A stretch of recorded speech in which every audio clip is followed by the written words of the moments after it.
You know that feeling when the needle first touches the vinyl and that familiar crackle fills the room before the melody even begins.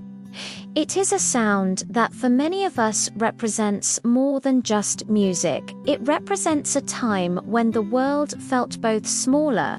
For the generation that grew up in the 50s, 60s and 70s, music was the primary way we understood the changes happening around us. We were the lucky ones who saw rock and roll splinter into 1,000 directions, from the energy of Elvis to the poetry of folk. But as we sit here today, looking back, it is worth asking if we ever truly understood what they were trying to tell us.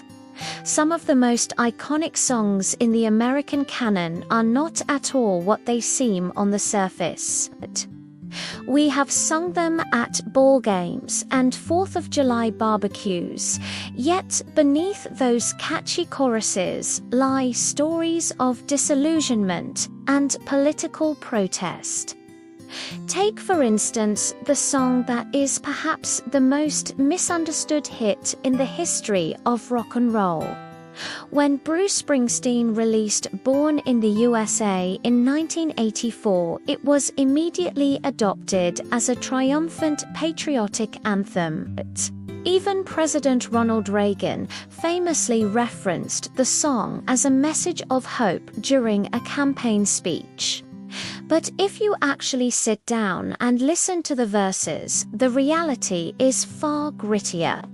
The song is actually a haunting look at the experience of a Vietnam War veteran returning to an America that has no place for him.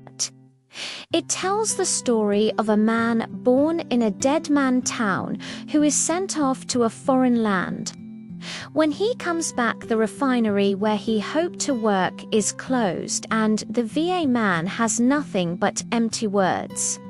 Springsteen originally recorded the track as a spare acoustic haunt for his Nebraska album.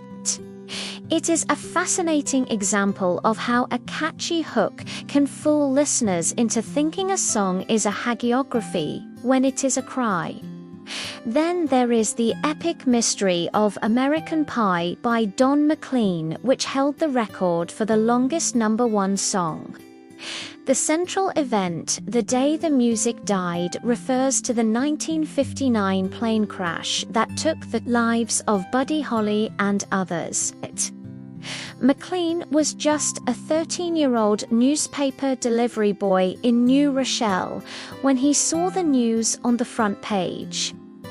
People have spent decades debating who the jester and the king and the girl who sang the blues really were. The song climaxes with the violence of the Altamont Free Concert in 1969, where the dream of the 60s truly came to an end. We also see this trend in the folk music. Woody Guthrie wrote "This Land Is Your Land" as a sarcastic response to Irving Berlin.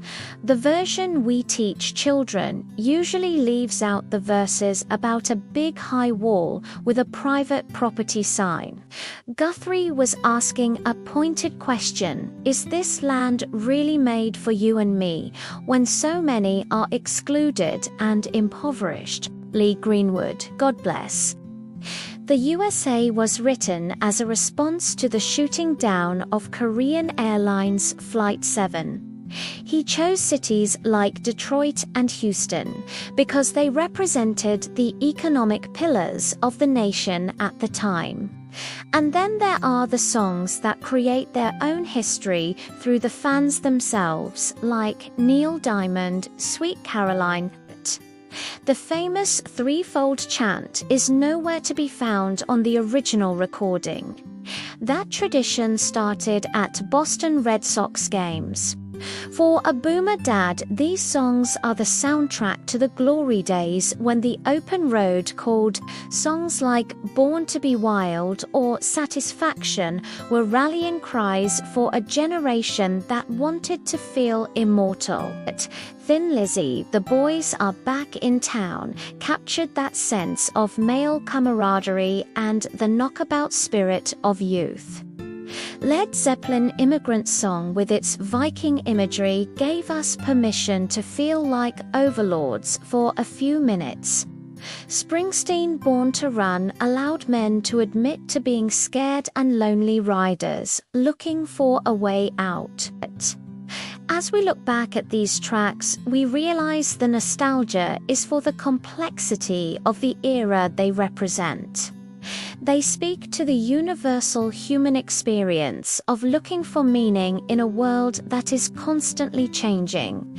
So, the next time you hear one of these classics on the radio, don't just sing along to the chorus, but listen to the verses, because the true power of these songs lies in the stories we almost forgot to hear. They are the echoes of our past and the reminders of who we were when the world was still new.